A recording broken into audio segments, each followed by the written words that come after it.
श्री सत्यनारायण कथा का प्रथम अध्याय। एक समय की बात है, नैशिरण्य तीर्थ में शौनिक आदि 88,000 ऋषियों ने श्री सूत जी से पूछा, हे प्रभु, इस कलयुग में वेद विद्या रहित मनुष्यों को प्रभु भक्ति किस प्रकार मिल सकती है तथा उनका उद्धार कैसे होगा। हे मुनि श्रेष्ठ, कोई ऐसा तप बताइए जिससे थोड़े समय में ही पुण्य मिले और मन वांछित फल भी मिल जाए। इस प्रकार की कथा सुनने की हम इच्छा रखते हैं। सर्व शास्त्रों के ज्ञाता सूत जी बोले, हे वैष्णवों में पूज्य, आप सभी ने प्राणियों के हित की बात पूछी है, इसलिए मैं एक ऐसे श्रेष्ठ व्रत को आप लोगों को बताऊंगा जिसे नारद जी ने लक्ष्मी नारायण जी से पूछा था और लक्ष्मीपति ने मुनि श्रेष्ठ नारद जी से कहा था। अब आप इसे ध्यान से सुनिए। एक समय की बात है, योगी राज नारद जी दूसरों के हित की इच्छा लिए अनेक लोकों में घूमते हुए मृत्यु लोक में आ पहुँचे। यहाँ उन्होंने अनेक योनियों में जन्मे प्रायः सभी मनुष्यों को अपने कर्मों द्वारा अनेकों दुखों से पीड़ित देखा। उनका दुख देखकर नारद जी सोचने लगे कि कैसा यत्न किया जाए जिसके करने से निश्चित रूप से मानव के दुखों का अंत हो जाए। इस विचार पर मनन करते हुए वह विष्णु लोक में गए। वहां वह देवों के ईश भगवान नारायण की स्तुति करने लगे, जिनके हाथों में शंख, चक्र, गदा और पद्म थे, गले में वरमाला पहने हुए थे। स्तुति करते हुए नारद जी बोले, हे भगवान, आप अत्यंत शक्ति से संपन्न हैं, मन तथा वाणी भी आपको नहीं पा सकती है। आपका आदि मध्य तथा अंत नहीं है। निर्गुण स्वरूप सृष्टि के कारण भक्तों के दुख को दूर करने वाले आपको मेरा नमस्कार है। नारद जी की स्तुति सुन विष्णु भगवान बोले, हे मुनि श्रेष्ठ, आपके मन में क्या बात है? आप किस काम के लिए पधारे हैं? मुझे निसंकोच कहो। इस पर नारद मुनि बोले कि मृत्यु लोक में अनेक योनियों में जन्मे मनुष्य अपने कर्मों के द्वारा अनेकों दुख से दुखी हो रहे हैं। हे नाथ, आप मुझ पर दया रखते हैं तो बताइए कि वो मनुष्य थोड़े प्रयास से ही अपने दुखों से कैसे छुटकारा पा सकते हैं। श्री हरि बोले, हे नारद, मनुष्यों की भलाई के लिए तुमने एक बहुत अच्छी बात पूछी है। जिसके करने से मनुष्य मोह से छूट जाता है, वह बात मैं कहता हूँ, उसे सुनो। स्वर्ग लोक व मृत्यु लोक दोनों में एक दुर्लभ उत्तम व्रत है जो पुण्य देने वाला है। आज प्रेमवश होकर मैं उसे तुमसे कहता हूँ। श्री सत्यनारायण भगवान का यह व्रत अच्छी तरह विधान पूर्वक करके मनुष्य तुरंत ही यहाँ सुख भोग कर मरने पर मोक्ष पाता है। श्री हरि के वचन सुन नारद जी बोले कि उस व्रत का फल क्या है और उसका विधान क्या है। यह व्रत किसने किया था? यह व्रत किस दिन करना चाहिए? सभी कुछ विस्तार से बताएं। नारद की बात सुनकर श्री हरि बोले, दुख व शोक को दूर करने वाला यह व्रत सभी स्थानों पर विजय दिलाने वाला है। मानव को भक्ति व श्रद्धा के साथ शाम को श्री सत्यनारायण की पूजा धर्मपरायण होकर ब्राह्मणों व बंधु बांधवों के साथ करनी चाहिए।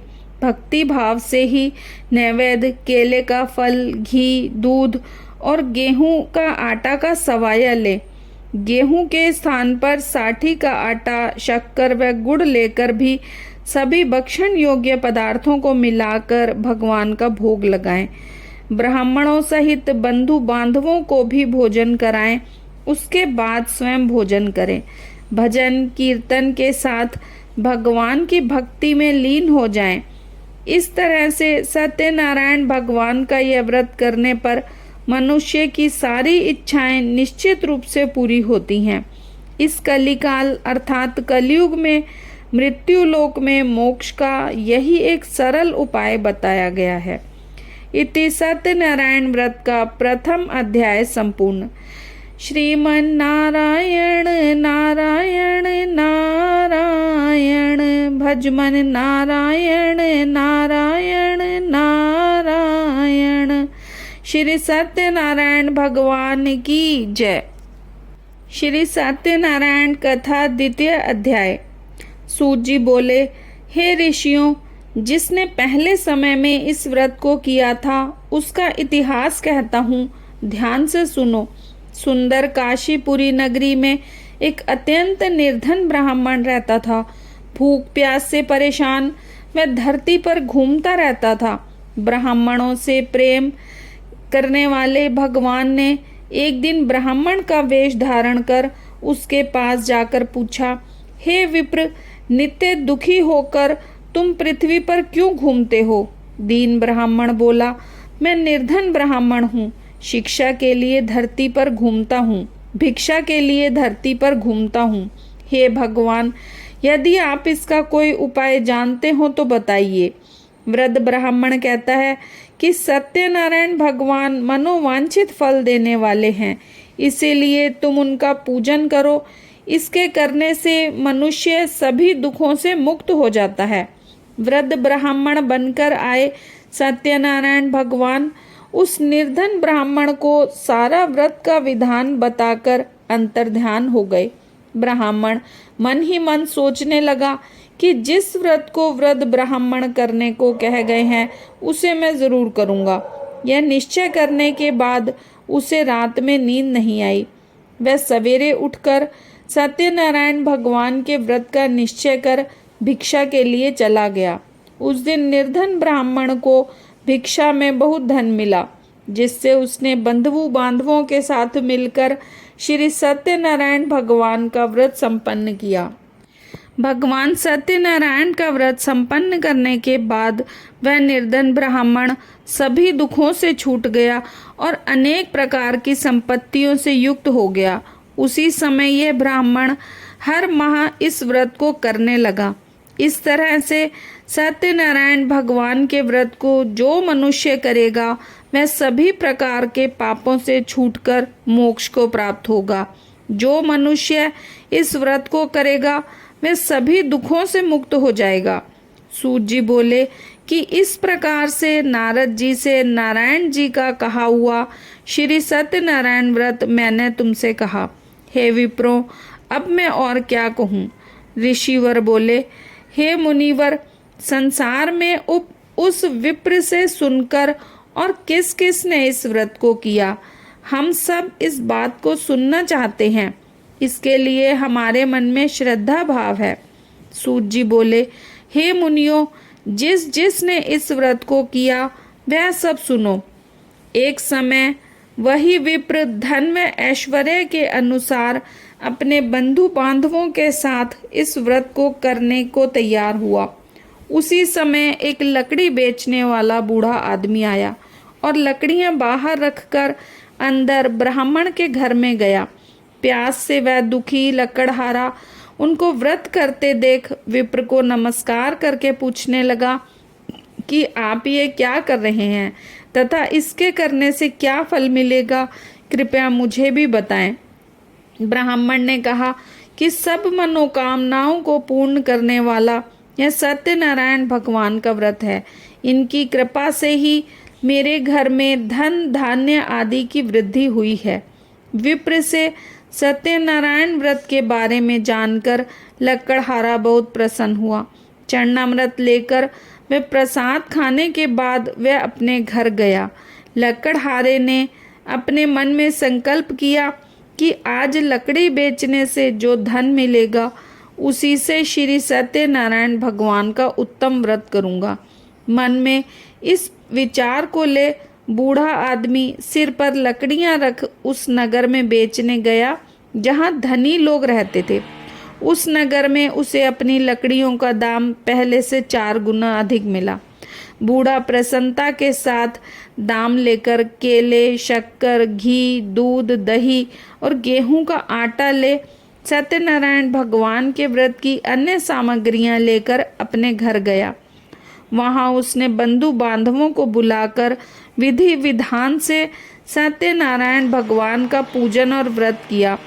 इस व्रत के प्रभाव से वह बूढ़ा लकड़हारा धन पुत्र आदि से युक्त होकर संसार के समस्त सुख भोगकर अंतकाल में वैकुंठ धाम को गया। इति श्री सत्यनारायण व्रत कथा का द्वितीय अध्याय संपूर्ण। श्रीमन नारायण नारायण नारायण, भजमन नारायण नारायण नारायण। श्री सत्यनारायण भगवान की जय। श्री सत्यनारायण कथा तृतीय अध्याय। सूत जी बोले, हे श्रेष्ठ मुनियों, अब आगे की कथा कहता हूँ। पहले समय में उल्का मुख नाम का एक बुद्धिमान राजा था। वह सत्यवक्ता और जितेंद्रिय था। प्रतिदिन देव स्थानों पर जाता और निर्धनों को धन देकर उनके कष्ट दूर करता। उसकी पत्नी कमल के समान मुख वाली सती साध्वी थी। भद्रशिला नदी के तट पर उन दोनों ने श्री सत्यनारायण भगवान का व्रत किया। उसी समय साधु नाम का एक वैश्य आया। उसके पास व्यापार करने के लिए बहुत सा धन था। राजा को व्रत करते देख मैं विनय के साथ पूछने लगा, हे राजन, भक्ति भाव से पूर्ण होकर आप ये क्या कर रहे हैं? मैं सुनने की इच्छा रखता हूँ, तो आप मुझे बताएं। राजा बोला, हे साधु, अपने बंधु बांधवों के साथ पुत्र आदि की प्राप्ति के लिए ये एक महान शक्तिमान श्री सत्यनारायण भगवान का व्रत व पूजन है। राजा के वचन सुन साधु आदर से बोला, हे राजन, मुझे इस व्रत का सारा विधान कहिए। आपके कथनानुसार मैं भी इस व्रत को करूँगा। मेरी संतान नहीं है और इस व्रत को करने से निश्चित रूप से मुझे संतान की प्राप्ति होगी। राजा से व्रत का सारा विधान सुन व्यापार से निवृत्त हो वह अपने घर गया। साधु वैश्य ने अपनी पत्नी को संतान देने वाले इस व्रत का वर्णन कह सुनाया और कहा कि जब मेरी संतान होगी तब मैं इस व्रत को करूँगा। साधु के इस तरह के वचन अपनी पत्नी लीलावती से कहे। एक दिन लीलावती पति के साथ आनंदित हो सांसारिक धर्म में प्रवृत्त होकर सत्यनारायण भगवान की कृपा से गर्भवती हो गई। 10वें महीने में उसके गर्भ से एक सुंदर कन्या ने जन्म लिया।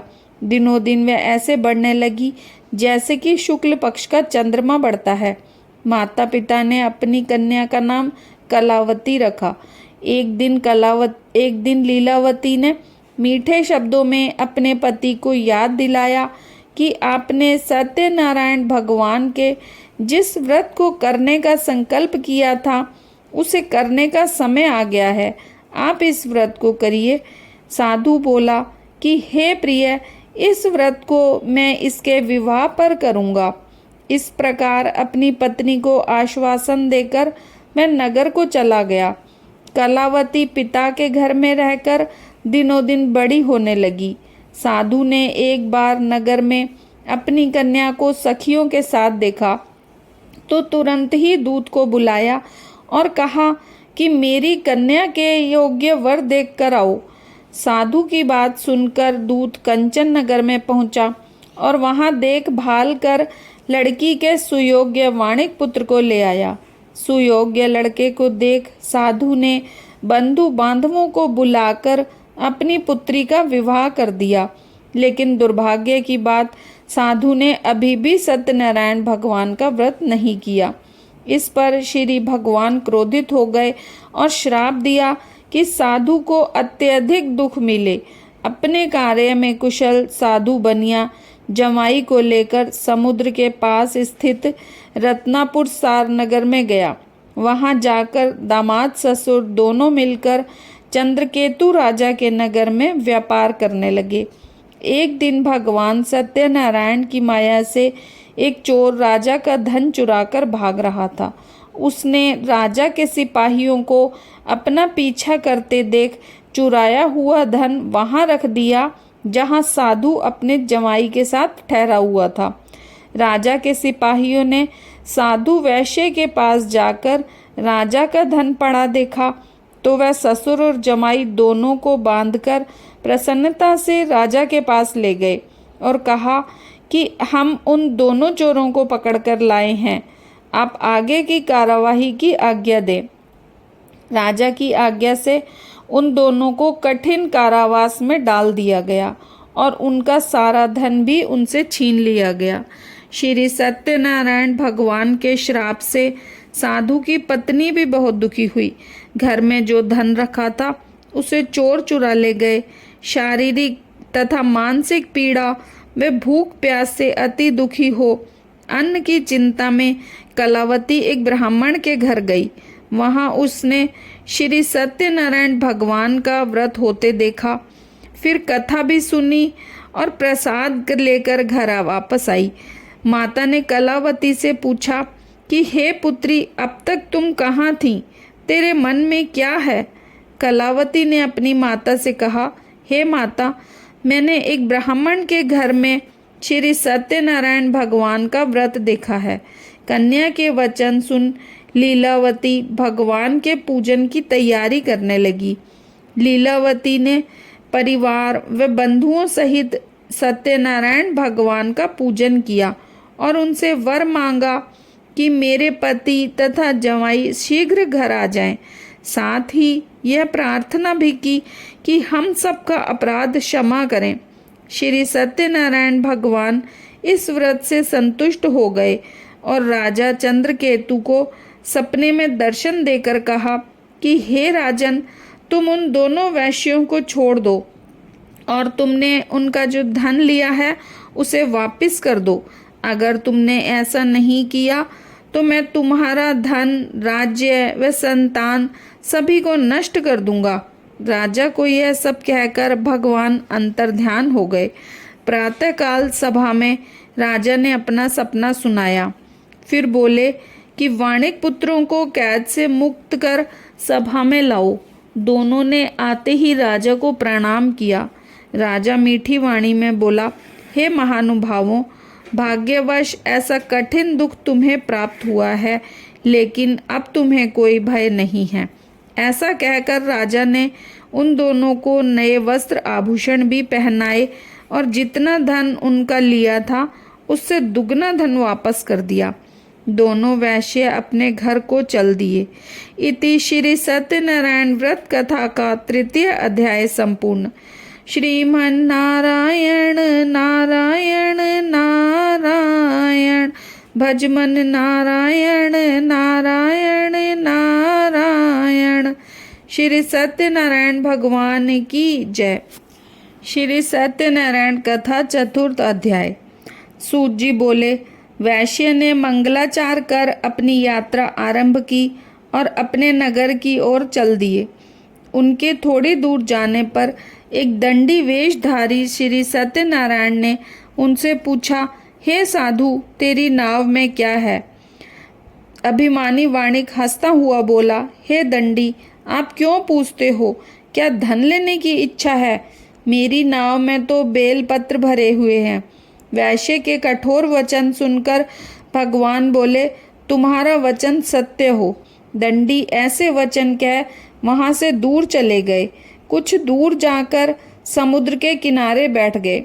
दंडी के जाने के बाद साधु वैश्य ने नित्य क्रिया के पश्चात नाव को ऊंची उठते देख अचंभा माना और नाव में बेल पत्ते आदि देख वह मूर्छित हो जमीन पर गिर पड़ा।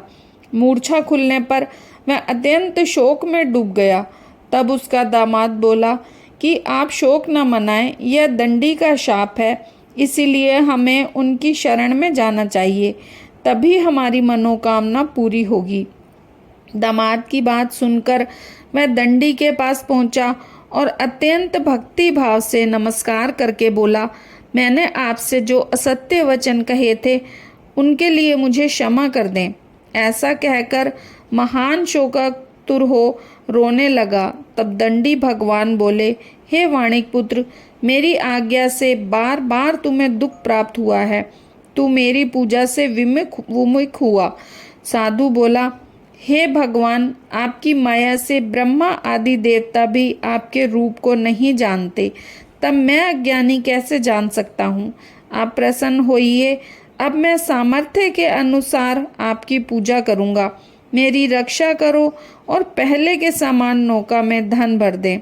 साधु वैश्य के भक्ति पूर्वक वचन सुन भगवान प्रसन्न हो गए और उसकी इच्छा अनुसार वरदान देकर अंतर्ध्यान हो गए। ससुर जमाई जब नाव पर आए तो नाव धन से भरी हुई थी। फिर वही अपने अन्य साथियों के साथ सत्यनारायण भगवान का पूजन कर अपने नगर को चल दिए। जब नगर के नज़दीक पहुँचे तो दूत को घर पर खबर करने के लिए भेज दिया। दूत साधु की पत्नी को प्रणाम कर कहता है कि मालिक अपने दामाद सहित नगर के निकट आ गए हैं। दूत की बात सुन साधु की पत्नी लीलावती ने बड़े हर्ष के साथ सत्यनारायण भगवान का पूजन कर अपनी पुत्री कलावती से कहा कि मैं अपने पति को दर्शन को जाती हूँ, तू कार्य पूर्ण कर शीघ्र आ जा। माता के ऐसे वचन सुन कलावती जल्दी में प्रसाद छोड़ अपने पति के पास चली गई। प्रसाद की अवज्ञा के कारण श्री सत्यनारायण भगवान रुष्ट हो गए और नाव सहित उसके पति को पानी में डुबो दिया। कलावती अपने पति को वहां ना पाकर रोती हुई जमीन पर गिर गई। नौका को डूबा हुआ देख वह कन्या को रोता देख साधु दुखी होकर बोला कि हे प्रभु, मुझसे तथा मेरे परिवार से जो भूल हुई है उसे क्षमा करें। साधु के दीन वचन सुन श्री सत्यनारायण भगवान प्रसन्न हो गए और आकाशवाणी हुई कि हे साधु, तेरी कन्या मेरे प्रसाद को छोड़कर आई है, इसीलिए उसका पति दृश्य हो गया। यदि वह घर जाकर प्रसाद खाकर लौटती है तो इसे इसका पति अवश्य मिलेगा। ऐसी आकाशवाणी सुन कलावती घर पहुंचकर प्रसाद ग्रहण करती है और फिर आकर अपने पति के दर्शन करती है। उसके बाद साधु अपने बंधु बांधवों सहित श्री सत्यनारायण भगवान का विधि विधान से पूजा करता है तथा इस लोक में सुख भोग अंत में वह स्वर्ग को जाता है। इति श्री सत्यनारायण व्रत कथा का चतुर्थ अध्याय संपूर्ण। श्रीमन नारायण नारायण नारायण भजमन नारायण नारायण नारायण। श्री सत्यनारायण भगवान की जय। श्री सत्यनारायण कथा पंचम अध्याय। सूत जी बोले, हे ऋषियों, मैं और भी एक कथा सुनाता हूँ, उसे भी ध्यान पूर्वक सुनो। प्रजा पालन में लिंग तुंगध्वज नाम का एक राजा था। उसने भी भगवान का प्रसाद त्याग कर बहुत ही दुख सहन किया। एक बार वन में जाकर वन्य पक्षियों को मारकर वह बड़ के पेड़ के नीचे आया। वहां उसने ग्वालों को भक्ति भाव से अपने बंधुओं सहित सत्यनारायण भगवान का पूजन करते देखा। अभिमानवश राजा उन्हें देखकर पूजा स्थान में नहीं गया और ना ही उसने भगवान को नमस्कार किया। ग्वालों ने राजा को प्रसाद दिया, लेकिन उसने वह प्रसाद नहीं खाया और प्रसाद को वहीं छोड़ अपने नगर को चला गया। जब वह नगर में पहुंचा तो सब कुछ तहस नहस हुआ पाया, तो वह शीघ्र ही समझ गया कि यह सब भगवान ने ही किया है। वह दोबारा ग्वालों के पास पहुंचा और विधि पूर्वक पूजा करके प्रसाद खाया तो श्री सत्यनारायण भगवान की कृपा से सब कुछ पहले जैसा हो गया। दीर्घ काल तक सुख भोगने के बाद मरणोपरांत उसे स्वर्ग लोक की प्राप्ति हुई। जो मनुष्य परम दुर्लभ इस व्रत को करेगा तो भगवान सत्यनारायण की अनुकंपा से उसे धन धान्य की प्राप्ति होगी। निर्धन धनी हो जाता है और भय मुक्त हो जीवन जीता है।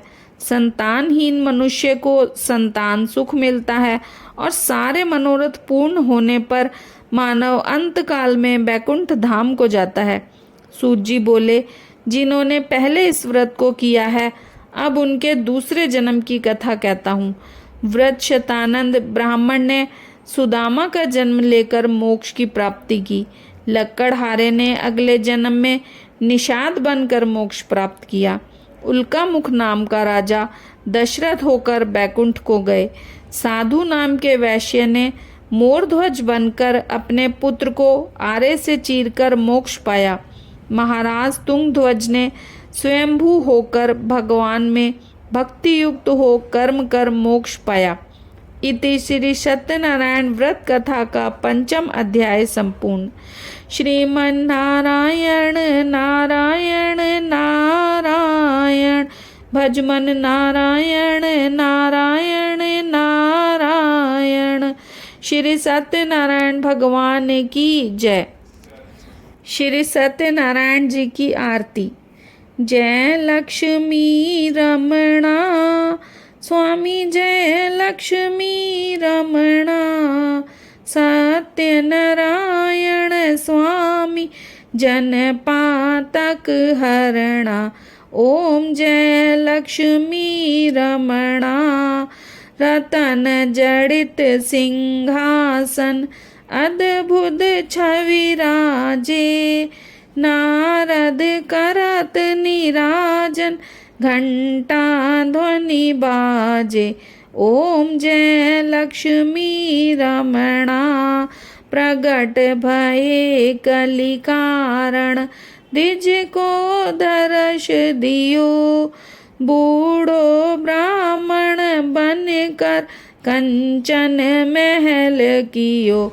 ओम जय लक्ष्मी रमणा। दुर्बल भील कठारो जिन पर कृपा करी। चंद्रचूड़ एक राजा तिनकी विपत्ति हरी। ओम जय लक्ष्मी रमणा। वैश्य मनोरथ पायो श्रद्धा तज दीनी। सो फल भोग्यो प्रभु जी फिर स्तुति कीन्ही। ओम जय लक्ष्मी रमणा। भक्ति भाव के कारण छिन्न छिन्न रूप धर्यो। श्रद्धा धारण कीनी तिनको काज सर्यो। ओम जय लक्ष्मी रमणा। ग्वाल बाल संग राजा वन में भक्ति करी। मन वांछित फल दीनो दीन दयाल हरि। ओम जय लक्ष्मी रमणा। चढ़त प्रसाद सवायो कदली फल मेवा। धूप दीप तुलसी से राजी सत्य देवा। ओम जय लक्ष्मी रमणा। श्री सत्यनारायण जी की आरती जो कोई नर गावे। रिद्धि सिद्धि सुख संपत्ति सहज रूप पावे। ओम जय लक्ष्मी रमणा। स्वामी जय लक्ष्मी रमणा। सत्यनारायण स्वामी जन पातक हरणा।